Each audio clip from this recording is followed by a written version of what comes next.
Hi, friends. I apologize for being a few minutes late. I am still getting used to this. So, thank you for those of you who gave me a few minutes, 3 minutes late here. Um, and you guys know that as a three, that bothers me to no end, but it is what it is. So, welcome.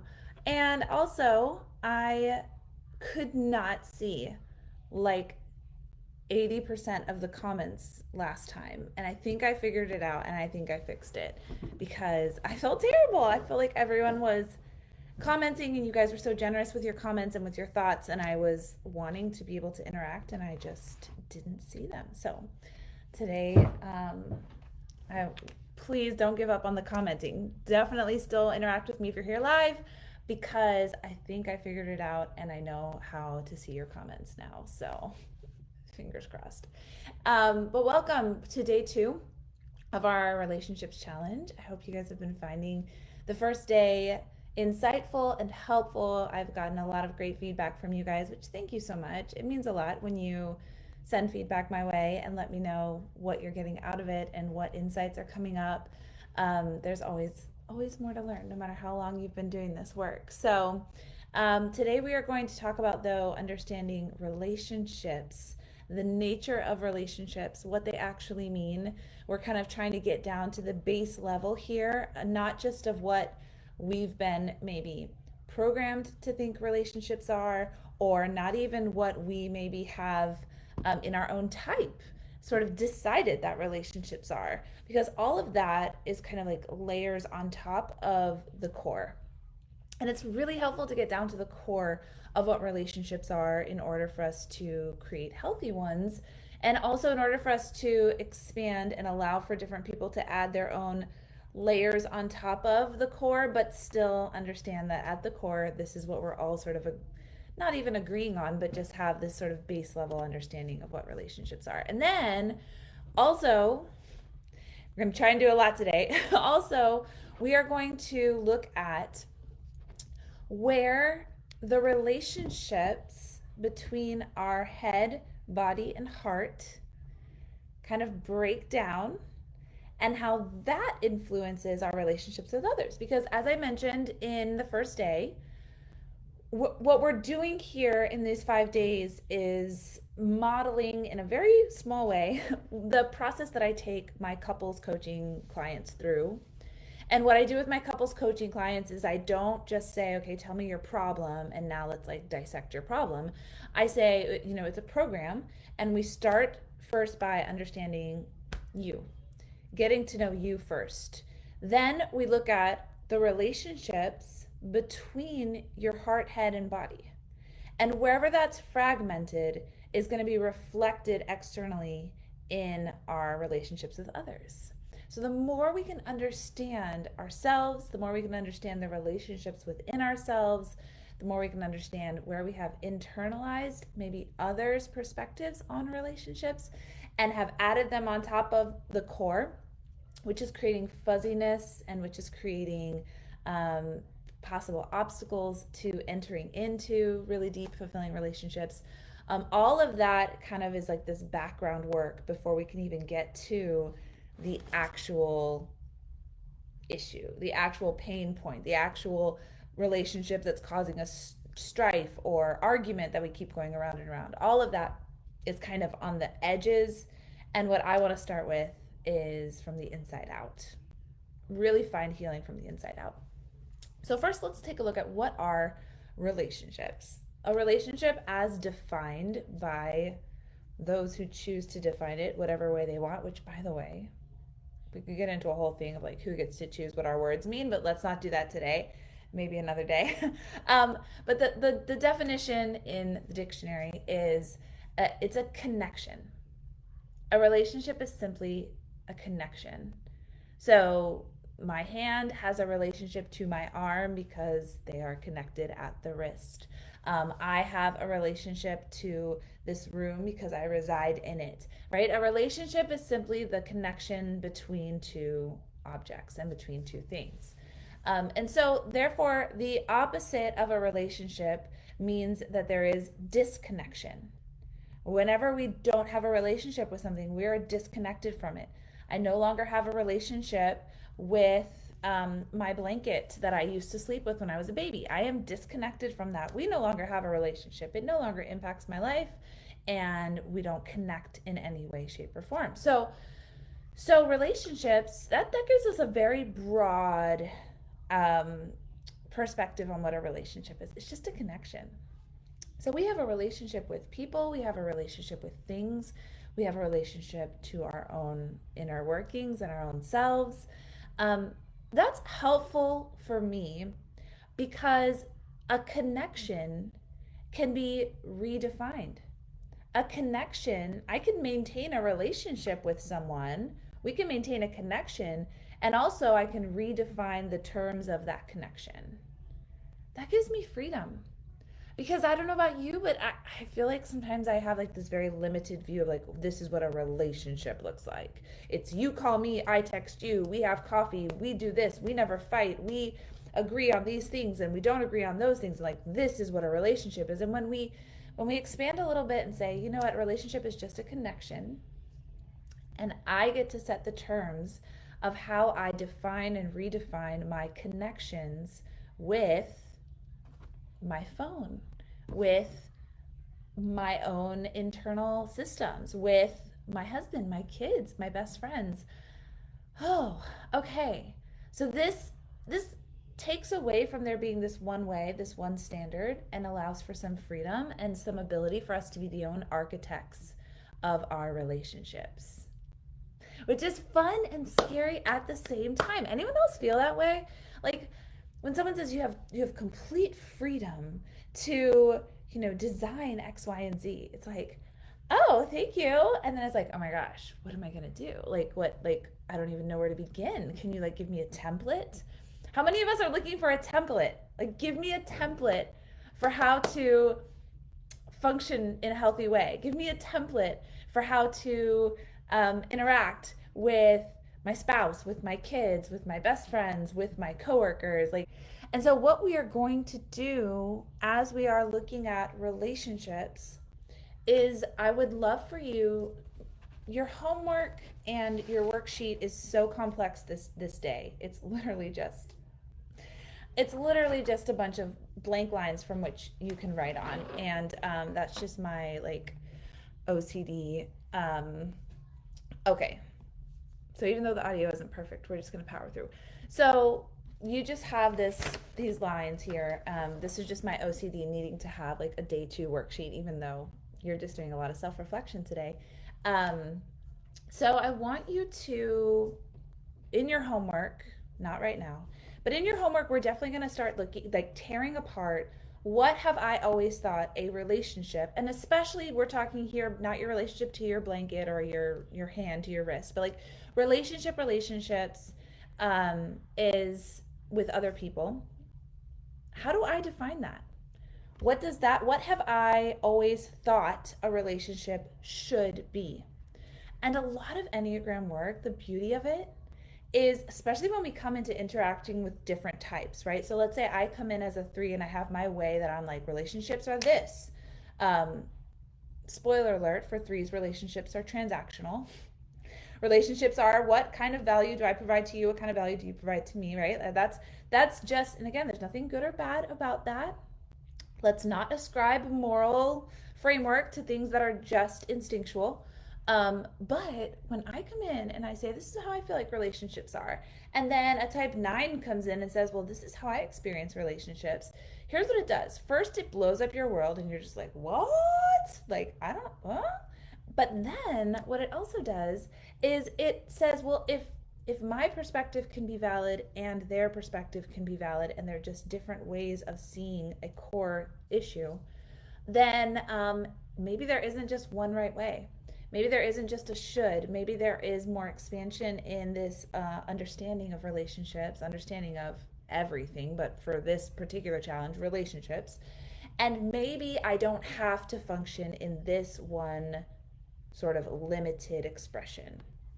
Maybe I can evaluate how this one expression is serving me, and then I can look at other ways of being, and then I can choose because a lot of Enneagram work is moving out of instinct into intention, moving out of what we kind of, just mindlessly do into, I'm going to choose that actually I'd prefer to function this way, and I'm going to expand my view of the way I show up in relationships.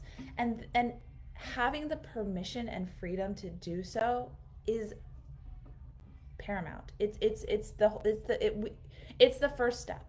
The first step is giving yourself permission to go outside of where you've always stayed and exploring what fears are keeping you in that one space, and could we let those fears fall away? And that is actually the key to even having the permission to step outside of the way you've always done things. And I loved seeing your homework assignments. For those of you who have done your homework assignments from day one, loved it.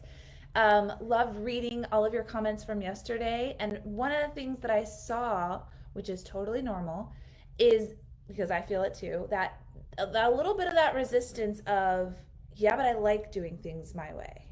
Yeah, but this is the only way that makes sense to me. Yeah, but this is who I am. This is how I see the world. I don't see it any other way. I don't feel safe to move outside of the way I've always done things. And that's fine. That's fine. I'm actually really proud of you for noticing that. What I want to do though is that if that one way no longer serves you, I want to at least give you the key and the tools and the vision that you could expand if you wanted to. And if you're like, I'm just happy being in my type and staying in my type and staying in my relationships in the same definition they've always been, that's fine. There's no agenda here other than to give you more tools for more freedom. That's it. That's all I'm here to do. All right, so relationships are connections. And then when we are not in good relationships, the opposite of that is disconnection, fragmentation. So we were created to connect. Everything in this world is created to connect, from the atoms on up, right? And every layer of life that we see connection. When we see separation, when we see fragmentation, that's when we see disease, that's when we see sadness, that's when we see pain, that's when we see isolation and loneliness, right? So relationships really are paramount. And when I say relationships, I mean connections. Connections are paramount to us existing and functioning in this world. But the relationships outside of us are always a reflection of the relationships inside of us. Now, in Enneagram world, there's this idea of integration. Have you guys heard of that term? I had not heard of that term until I started doing Enneagram work. So that was like a totally new term to me, the idea of integration. And what integration means is greater connection between head, heart, and body. And now, if you know much about the Enneagram, you know that each type relies heavily on one of their centers of intelligence, whether it's the head, the heart, or the body. And then the other two kind of either support or are forgotten. And a lot of the work that we do is trying to integrate all three and understanding what is fragmenting them apart from each other. Why are they not connecting? Why are they not interacting? So I am going to, all right, I'm gonna have to turn off my comments for a minute because my notes are on my phone, but I'm gonna go through each type and we are gonna explore some possible ways that each type is fragmented from the head, the body, and the heart. So I started with ones yesterday. I'm gonna start with nines today. Changing it up. Gonna start with nines today, and then we'll work our way 8, 7, 6, 5, 4. So ones, you'll be last. All right, so nines are in the body center. And when they feel, so the body center, there's this like instinct, this gut instinct that they have. And when that gut instinct is threatened, so when nines feel threatened for their safety, when nines feel threatened that they will be fragmented and separated from unity with others, from peace, we kind of talked about this yesterday, then in order to react to that feeling of being threatened, that wound to their body, to their gut center, that instinct, they disconnect from their body. So they disconnect from feeling, they disconnect even from engaging in thinking, they just kind of numb out. And that is the way that their connections start to fragment, is I'm not going to pay attention with my mind to how my body is feeling. I'm not going to allow myself to have that heart wound.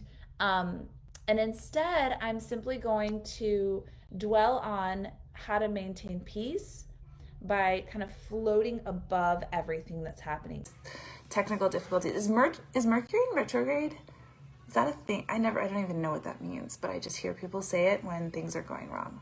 Anyways, so 9s are fragmented between head, heart, and body when they feel that woundedness, and then they react to it with disconnection. So all the things that we do in our type is a reaction to a perceived disconnection from source love. I've talked about this in my other challenge. So if you're with me there, this is a familiar concept to you. And so oh good, I'm in sync now. I'm from my phone. So maybe that's just what I do from now on. Just go from my phone. So again, we're not trying to ascribe any sort of moral right or wrong, good or bad to any of this. So for example, if a 9 is feeling,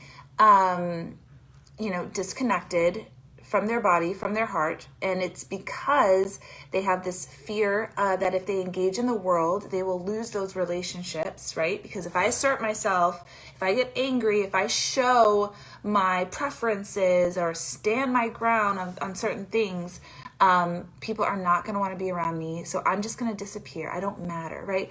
And so that belief from the type 9, I can see your comments now too. So that's kind of nice. So that belief from the type 9 stems from this idea that, they're separated. They're separated. So the only way to barter my way into someone's life is to just not make any noise, not make any waves, not make any rustles. Don't rustle the feathers. But the thing is that as that continues to, when that creates a disharmony, a disconnection between body, mind, and heart, the 9 just kind of disappears completely, and then is no longer even something of substance that someone can connect with.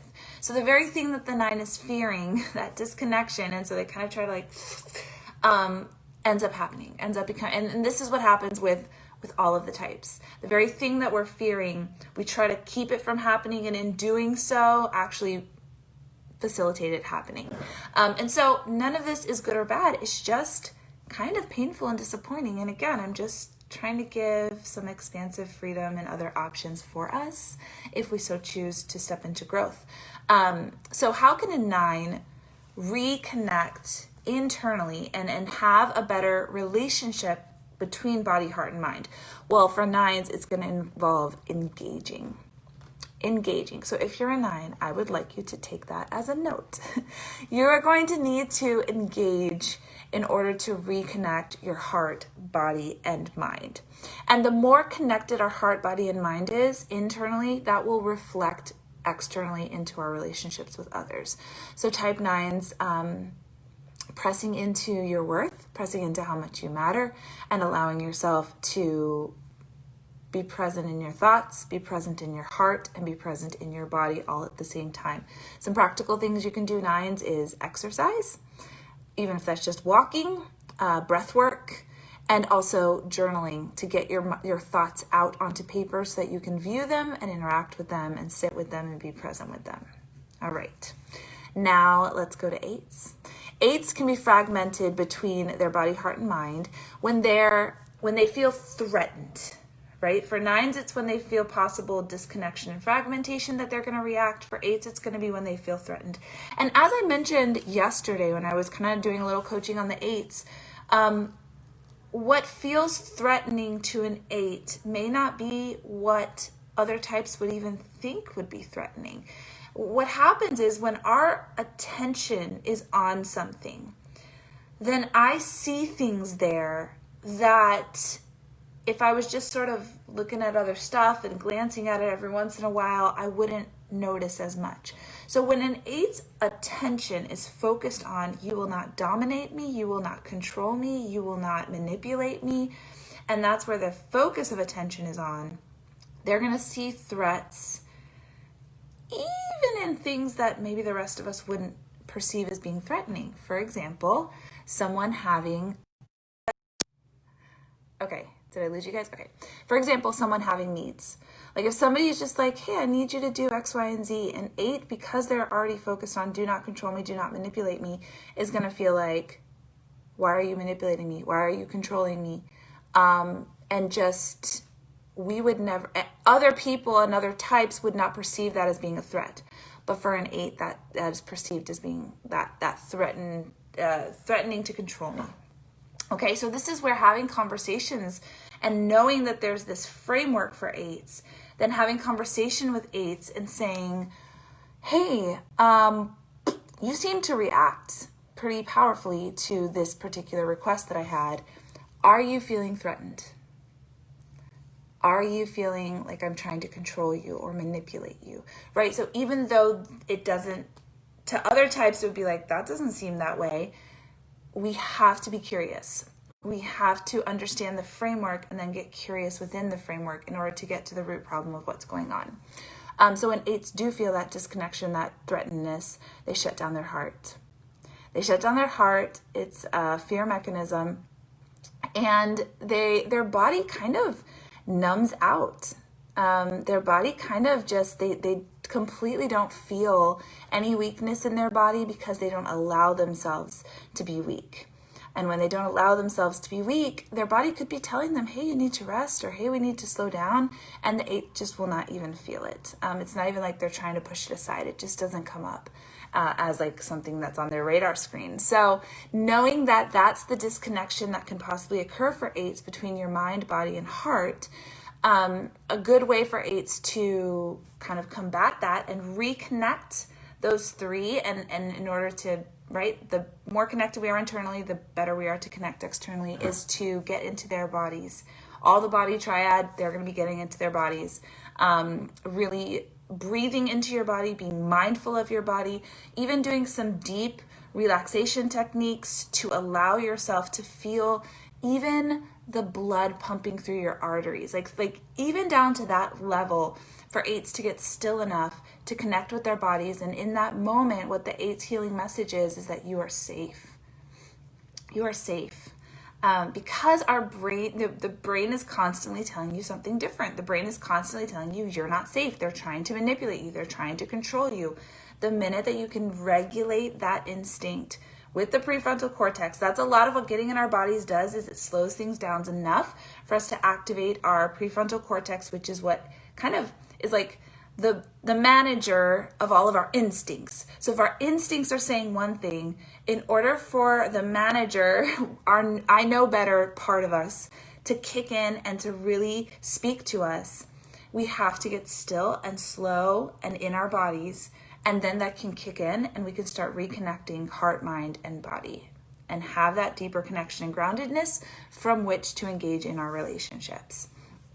All right, let's go to type 7. All right. Type 7s, they are in the head triad. So what's going to most disconnect them is being stuck in their head.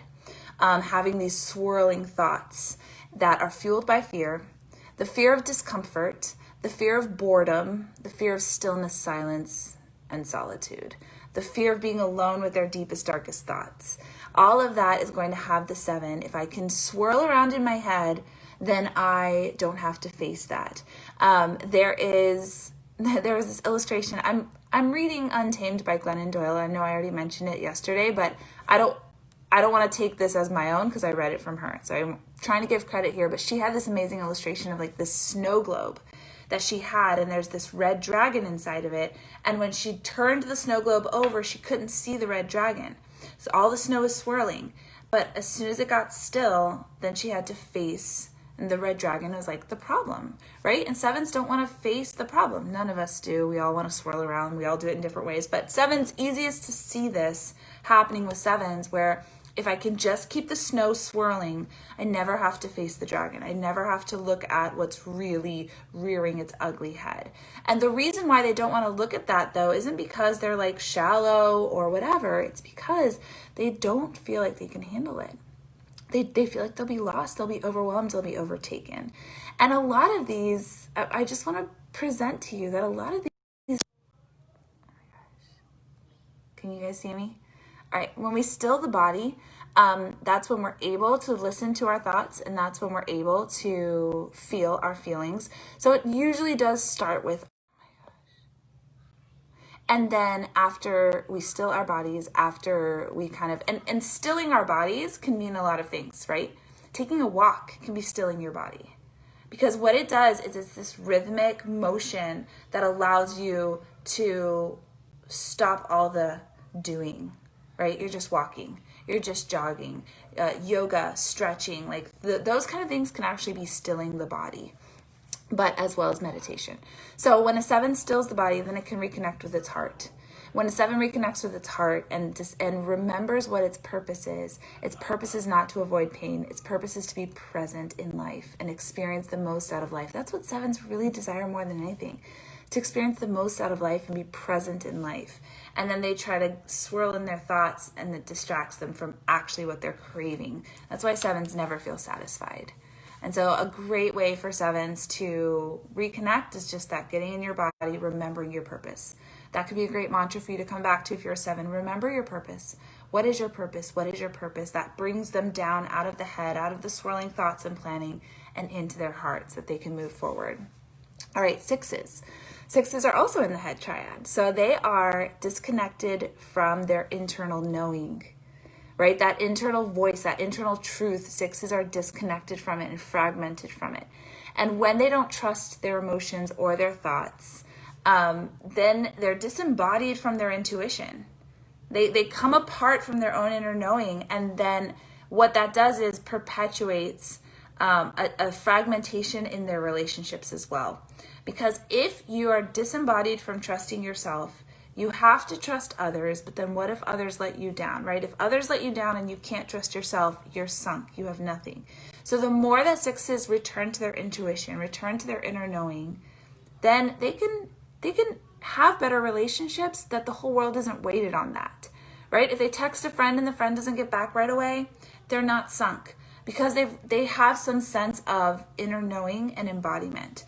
For 6s to do that, they have to trust themselves. And the way that 6s can build up trust in themselves, actually all of us, but it's in the little things of following through on what you said you would do.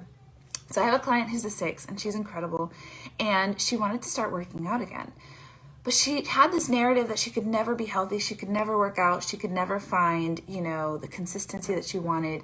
And I said, what if you just showed up for yourself like you would for someone that you love, and did this for 30 days? And let's just see. Imagine that you are someone you love. Show up for yourself like you'd show up for them.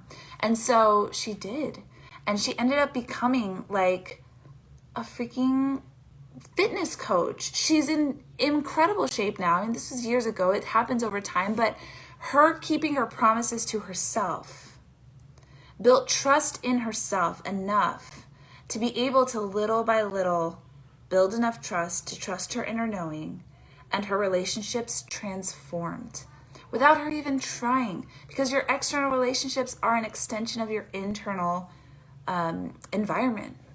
So the more that she was able to return to her own inner knowing, trust herself, keep promises to herself, even in an embodied way, like a workout or eating certain things or not, that was the proof she needed to be able to rely on herself. So that's really powerful for 6s. For 5s, they're also in the head triad. So this fear disconnects them from their heart and their emotions. If they can disconnect from their heart and their emotions, they have this perception that they can maintain control. And 5s want control. 5s want control over who they engage with, how long they engage with them, who gets to know things about them, who doesn't get to know things about them, how much information they have, how much resources they have. 5s want control, and emotions are not easy to control. Gosh darn it. So 5s disconnect from their emotions in order to maintain a certain level of control. The problem is there is wisdom to be found in the heart center. The heart center is a center of intelligence. And so what happens is 5s, that they want to have all this competence, they feel incompetent in matters of the heart in matters of emotions because they won't allow themselves to experience that center of intelligence because it doesn't feel like a place where they can have control. So until a 5 can surrender a little bit of that need for control and have emotional experiences and even allow themselves, I know a lot of my brother's a 5 and I have some incredible 5 friends, and it's so scary for them to let loose and express their emotions even to themselves. But the minute they do, they discover this deeper knowing and this deeper sense of being known that they kind of actually crave. It's like there's this substitution of, I really want understanding and deep knowledge, but I'm just going to substitute control for that because I don't believe I can actually have it. And so even though there's this scariness, a lot of Enneagram work is kind of like allowing yourself to drown and finding that you can breathe underwater, right? Like this surrendering to the very thing you're afraid of and finding that it actually allows you to expand into the full self that you were always hoping to be. And so with 5s, there's that, just that need to surrender a little bit. Allow yourself to feel, allow yourself to laugh that belly laugh. Allow yourself to cry those true tears, that sobbing cry, even if it's just to yourself, right? Begin by being comfortable having your emotions just with yourself. And then maybe with like one close friend, and then little by little expanding and allowing yourself to now experience all 3 centers of intelligence, not just the head. The heart and the body are also centers of intelligence. They hold knowing in them. And when we disconnect from that, we will always feel like we don't fully know because we're missing out on those 2. Okay, 4s. 4s have a heart wound. All the heart triad, we have that heart wound. And when 4s have that heart wound, they pull into their head as an escape. So they fragment between the heart and the head, and they say, when I'm wounded in my heart, I'm going to pull into my head, and I am going to imagine, and I am going to disappear into my inner world. And that even also creates a fragmentation with the body. I'm not going to be in my body. I'm going to be up here in my head, and I'm going to imagine, and I'm going to fantasize, and I'm going to just be all up in my imagination and my thoughts. And that's a safe place because in my heart, I'm wounded. In my actions, I'm judged, but in my head, I'm safe. Do you see how every type is like seeking the safety?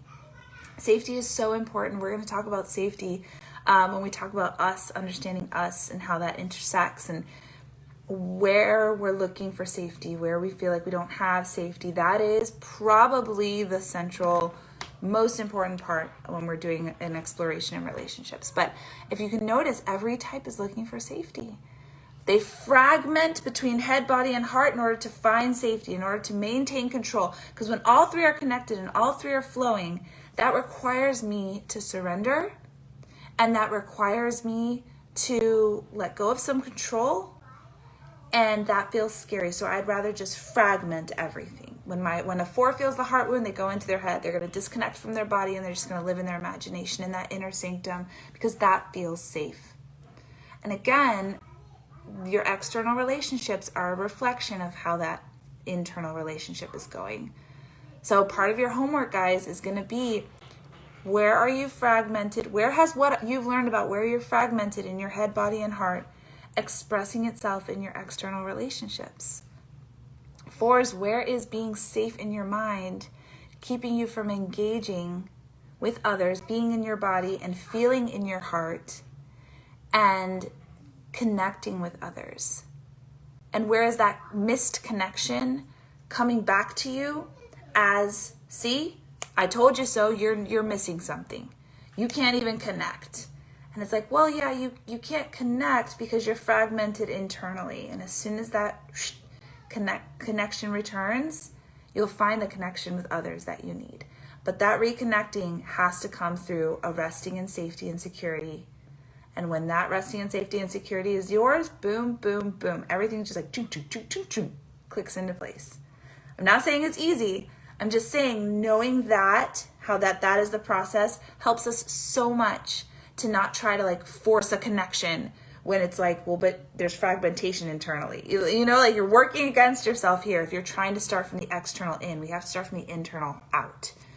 Okay, type 3s. Type 3s also have that heart wound. And when they have that heart wound, they shut down their heart. They shut down their feelings. I can literally feel when I am wounded, my heart, like I can feel it right here. It's just shut down. It is just like closed for business.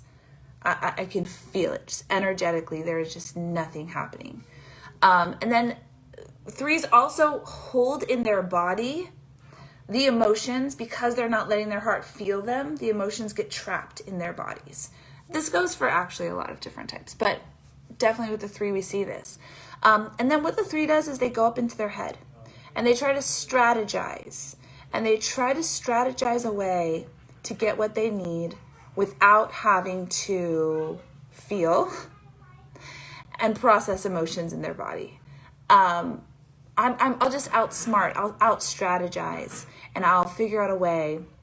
I'll just razzle dazzle them. I'll just do the song and dance. I'll just, figure out more of what they want and give it to them.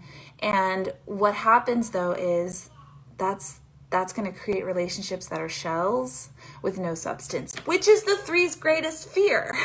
So you can see how like our greatest fear, we just project it outward. We don't allow for that interconnection. And then we get back what we project out and it feels confirmational. It feels like, oh, see, I'm only going to have relationships with people who want something from me. But you're only giving people what they want. You're not letting them see the true you and love the true you. And because you've shut down your heart and disconnected from allowing your body to process emotions, and you're just trying to out strategize what people want. Right? So you can see how like this is like a domino effect and it is all connected. And so for 3s, in order to combat this, in order to reconnect internally, there has to be a processing in your body of emotions and allowing your emotions in your body to reconnect, to feel weakness, to feel fear, to feel pain, to feel all of the emotions that as 3s we think are undesirable, right? So that's a great homework assignment for 3s and for everyone really. What emotions do you feel are undesirable? We're going to talk a lot about that in day 4.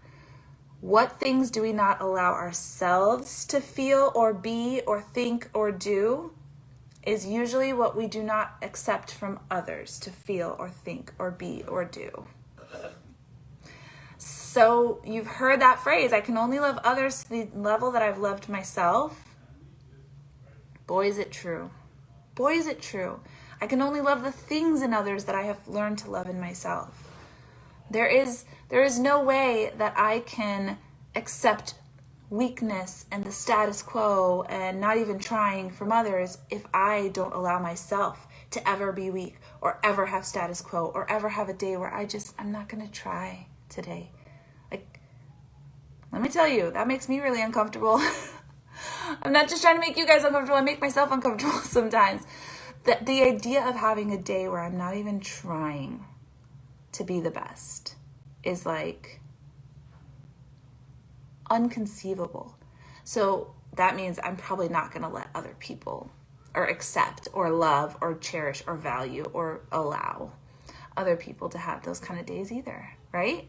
We can only love others to the extent we love ourselves. So the fragmentation for 3, the way to reconnect is to feel those feelings of weakness, those emotions, to let the heart down. One of the phrases and mantras that's been helpful for me is, you are safe and you are supported. You can let down your guard. You can fall apart. And the minute that I embody that, sometimes I have to say it to myself several times before I actually embody it. The minute that I embody that, it all feels like it reconnects. I'm no longer having to be a shell. I'm a person. Then I can step into the world as a person, and then I'm connected with as a person, and then I'm like, oh, there is a value in me that is not just what I do, right? It's incredible. All right, 2s, let's talk about you. Let's talk about where you might be disconnected, head, body, and mind. 2s also have the heart wound, right? That wound of never gonna be loved.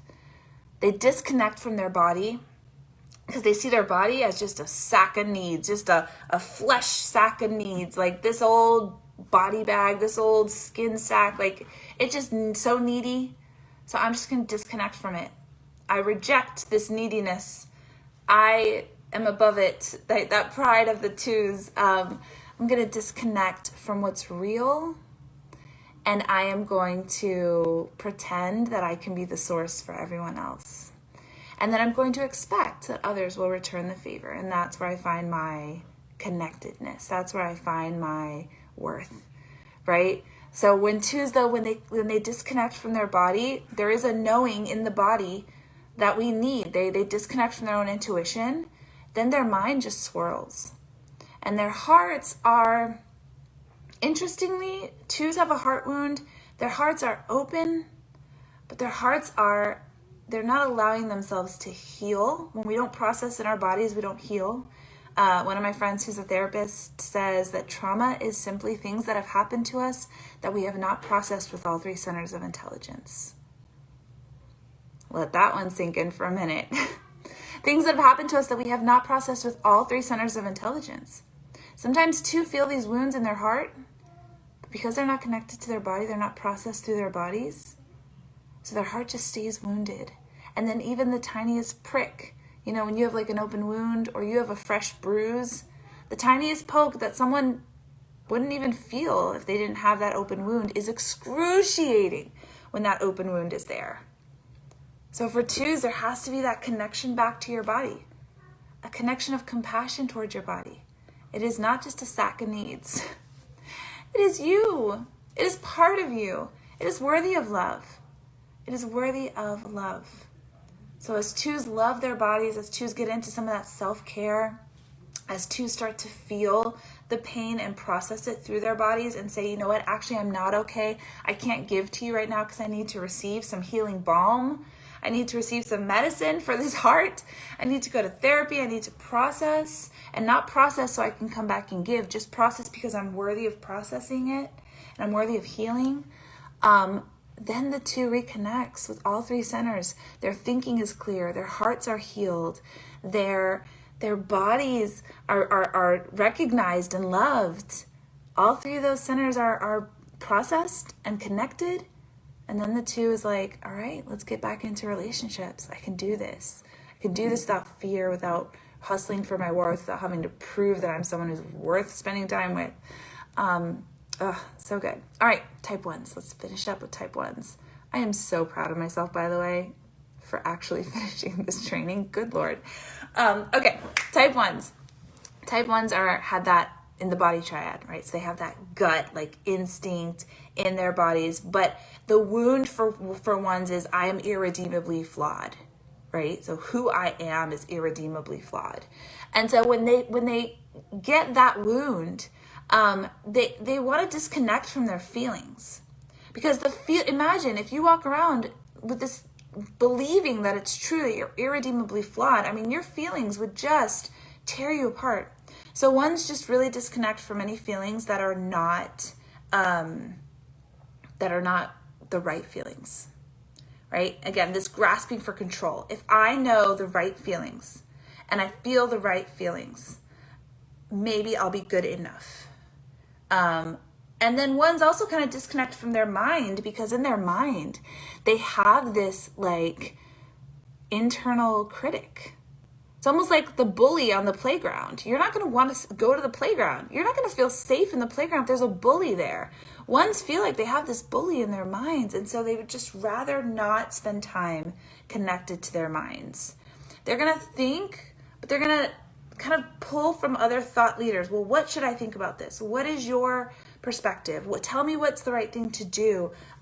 Researching and searching for like the experts to help them think clearly, because their own thoughts is a playground with a bully and they don't want to be there. It's an unsafe place to be. And so when they really disconnect from their feelings and they're just doing and doing, and when ones also, and when I say disconnect from their feelings, I mean edit their feelings. Ones feel a lot. Ones feel deeply, ones feel passionately, ones feel, it's not that they don't feel in like a numbing sort of way, it's that they try to edit their feelings and pick and choose which feelings are allowed and acceptable And all of that creates fragmentation, because what do you do with the feelings that aren't acceptable? What do you do with them? You just imagine that they don't exist, right? Like, and then it gets stuck in the body. It gets stuck in their inner knowing that they're trying to resist because there's a bully in their head, right? So we can see how this fragmentation, guys, when we are fragmented internally, no wonder our external relationships can be a mess sometimes. Because then what we're doing is we're looking for others to provide what we have inside but are not connected to. We're looking for others to think for us rather than taking control of our own thoughts and kicking that bully out and saying, listen, you're not the boss of me, internal critic. And I'm not saying it's that easy. I know there's work to be done. I'm not trying to say like, oh, just kick out your bully. Like it's tough. But I'm trying to give you a vision of what that integration could look like and how it could affect your relationships if you stepped into your relationships fully connected, heart, body, mind.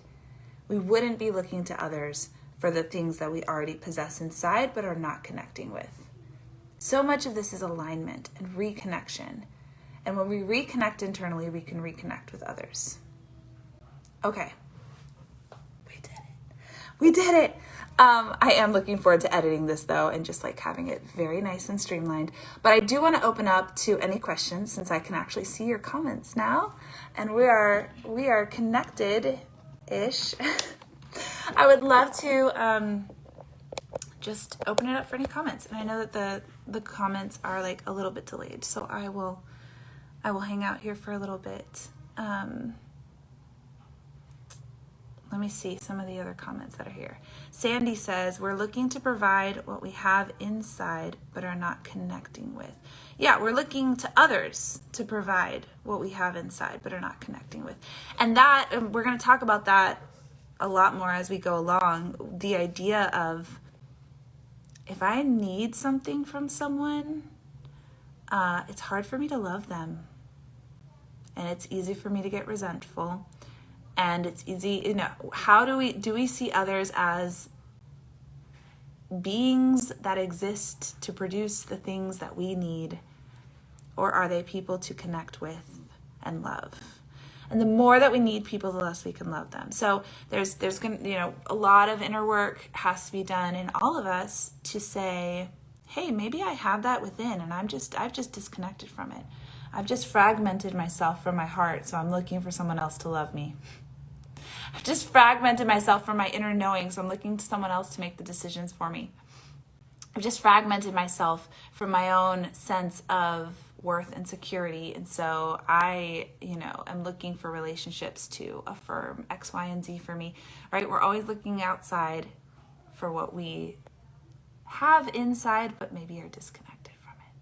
And there's so much more I could say. Like, guys, seriously, if this is intriguing to you, I don't see any other questions coming in, so I'm going to wrap up. If this is intriguing to you, and I know that I have to like kind of zoom by each type, I wish I had 5 hours a day to teach you and you had 5 hours a day to sit and listen, but we don't. So I'm zooming by each of these. I'm hoping that what it does is it teases out for you and awakens some things inside of you that maybe you haven't looked at. So your homework assignment for today is to look at where you are fragmented head, heart, and body, and start to look at where that might be manifesting in your relationships. So, for example, for myself, being fragmented from my heart and from my feelings, what that means is when I get hurt, I want to shut down. And I don't want to have the hard conversations that are going to involve feelings. Don't have time for it. Too busy achieving things. Not what I want. So what I could do in this scenario is say, well, Vanessa, but you need to have the conversations. So just go have the conversations. What I would be more healthy to do would be, okay, so why don't you want to have the conversations? Where are you disconnected? And let's start reconnecting internally before you get into like hard conversations with your sister or your mom or your husband or whoever, right? We so often want to jump to like the action before doing some of the inner work, which is a little bit slower, takes a little bit of bravery to kind of say, all right, let me reconnect. So then when I do go into those conversations, I'm I'm less needing someone else to love me and validate me, because I kind of feel like, you know what, I'm actually loved just as I am. Not that we don't need other people, we do, but you know.